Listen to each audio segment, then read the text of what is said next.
Good morning guys. कैसे हो सभी। तो भाई मैं आपका अपना शिवम यादव, स्वागत है आपका मेरे यूट्यूब चैनल पे। आज का दिन थोड़ा स्पेशल है क्योंकि मैं आज से डेली ब्लॉग शूट करना शुरू कर रहा हूँ। भाई ज़्यादा से ज़्यादा सपोर्ट करिए, मेरे चैनल को सब्सक्राइब करिए ताकि मेरी वीडियो आप तक समय से पहुँच पाए। चलिए दोस्तों, मैं सबसे पहले सुबह जल्दी जगना पड़ा, उसकी वजह से थोड़ा चीज़ें थी, पैकिंग वगैरह करनी पड़ी, सामान वगैरह जो भी था रख के फ्री हुआ मैं। उसके बाद फिर मैं नहा धो के अभी कपड़े ही पहने हैं। उसके बाद चलो जूते पहनता हूँ, उसके बाद आपसे मिलता हूँ मैं।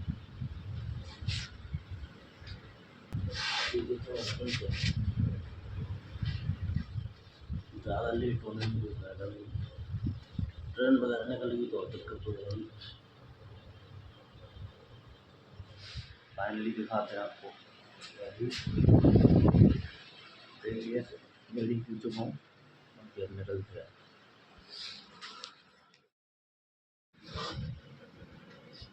भाई जूते पहन के फ्री हो गया हूँ मैं, एकदम से रेडी हूँ। चलिए मिलते हैं रास्ते में।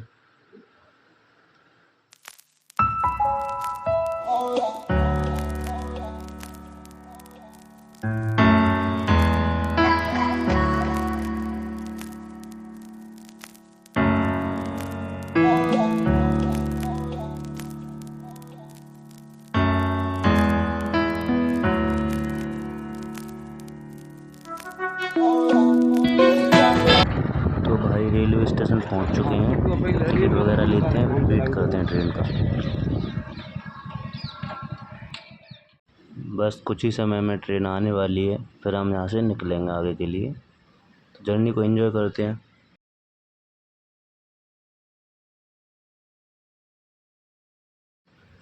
ट्रेन आ गई है, जैसे कि हम ट्रेन में चढ़ चुके हैं, बट भाई सीट नहीं मिल पा रही है। देख सकते हैं आप, भीड़ तो है ही, इतनी भीड़ तो चलती रहती है, कोई नहीं, बट आप लोग साथ हो तो पूरा सफ़र ऐसे ही निकल जाएगा।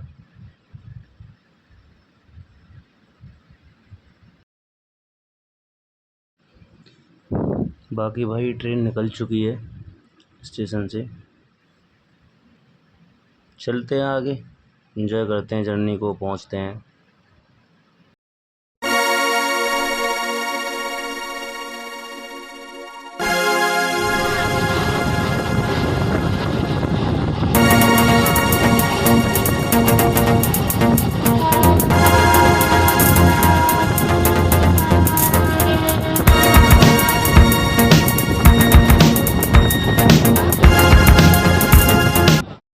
ये काफ़ी समय खड़े रहने के बाद मुझे विंडो सीट मिल चुकी है। मैं आगे की जर्नी अकेले कंटिन्यू कर रहा हूँ, चलते हैं आगे।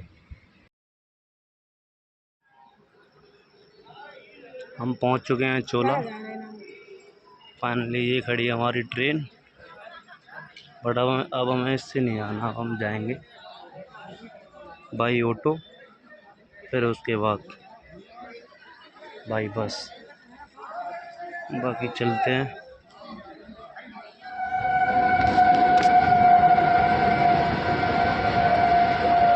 यहाँ से चढ़ के निकलते हैं उधर दूसरी साइड, उसके बाद ऑटो पकड़ते हैं यहाँ से।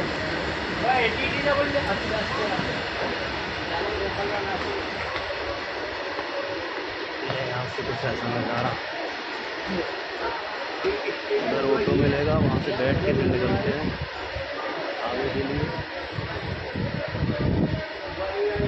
गर्मी का मौसम है, बट फिर भी क्या है, यही ज़िंदगी है ना, भाग दौड़ भरी ज़िंदगी।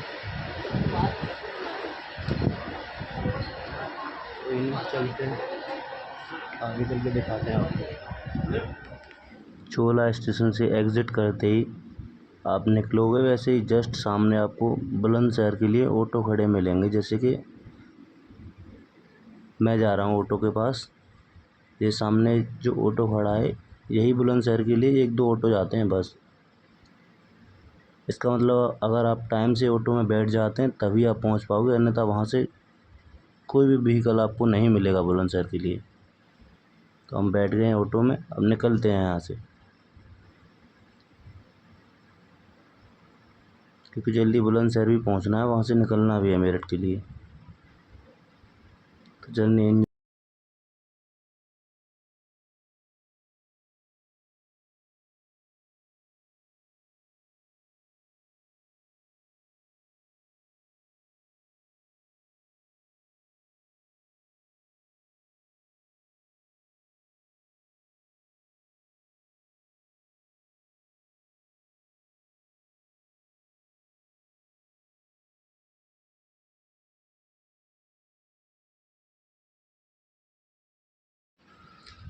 चलिए भाई, मैं पहुंच चुका हूं बुलंदशहर।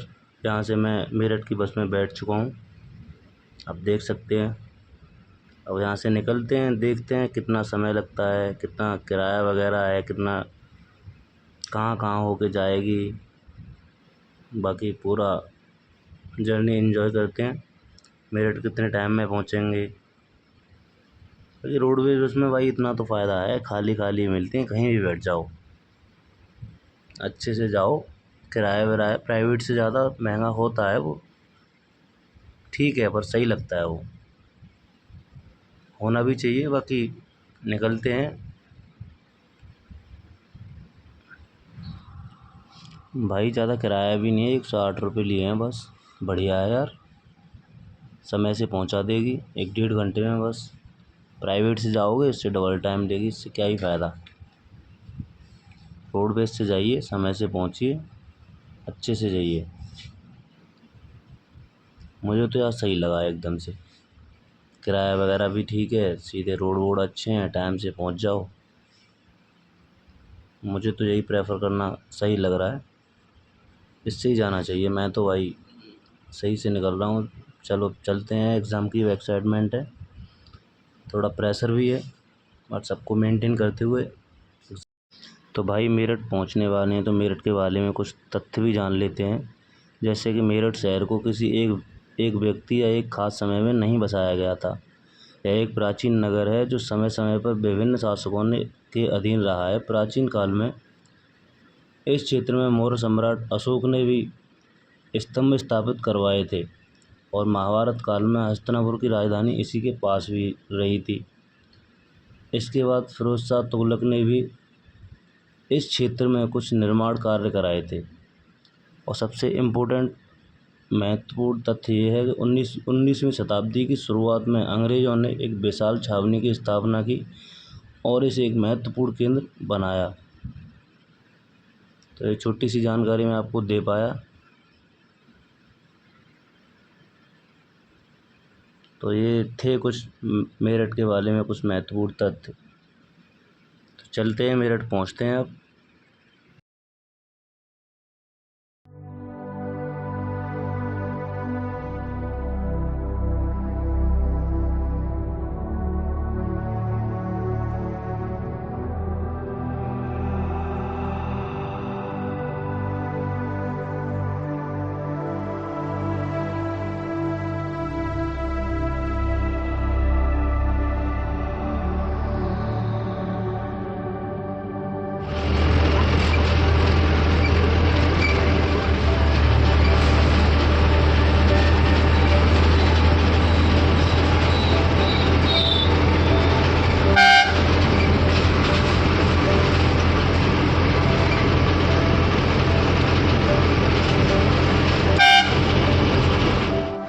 गर्मी से सिर घूम गया पूरा,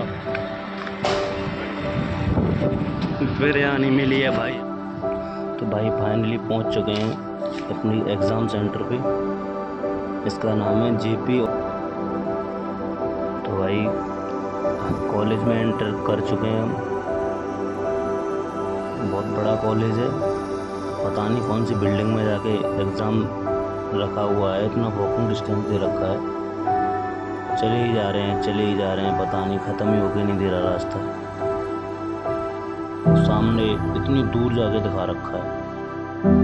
पहुंच रहे हैं अभी, देखते हैं एग्ज़ाम वगैरह कैसा होता है, फिर उसके बाद निकल के पूरा रिव्यू देते हैं आपको।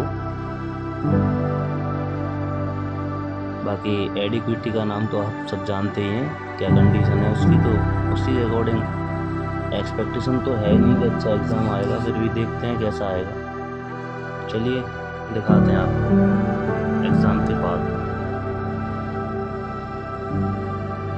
भाई मैं एग्ज़ाम दे के आ चुका हूँ मेरठ सिटी जंक्शन पे। बहुत भीड़ थी तो वहाँ से निकलने में, ऑटो वगैरह में आने में फिर शूट नहीं कर पाया, मैं निकल ही आया वहाँ से। बाकी एग्ज़ाम ठीक था, रीजनिंग तो ज़्यादा ही सिंपल थी, इतनी एक्सपेक्टेशन नहीं थी कि इतनी सिंपल भी आएगी। बाकी मैथ्स में अरिथमेटिक कुछ था ही नहीं, टोटली एडवांस मैथ था। जीएस में स्टैटिक के साथ करंट मिला के, तो ये कंडीशन थी। इंग्लिश तो ठीक थी, बाकी जीएस और मैथ्स ने ज़्यादा टक्कर दिया। बाकी रीजनिंग तो ऐसी थी कोई भी कर सकता है 6 से 7 मिनट में, तो उसी के अकॉर्डिंग जीएस वगैरह देखिए एआई वगैरह से बन के आ रहे हैं एग्ज़ाम, पेपर वगैरह तो उसी हिसाब के एग्ज़ाम है। चलिए दोस्तों निकलते हैं घर के लिए।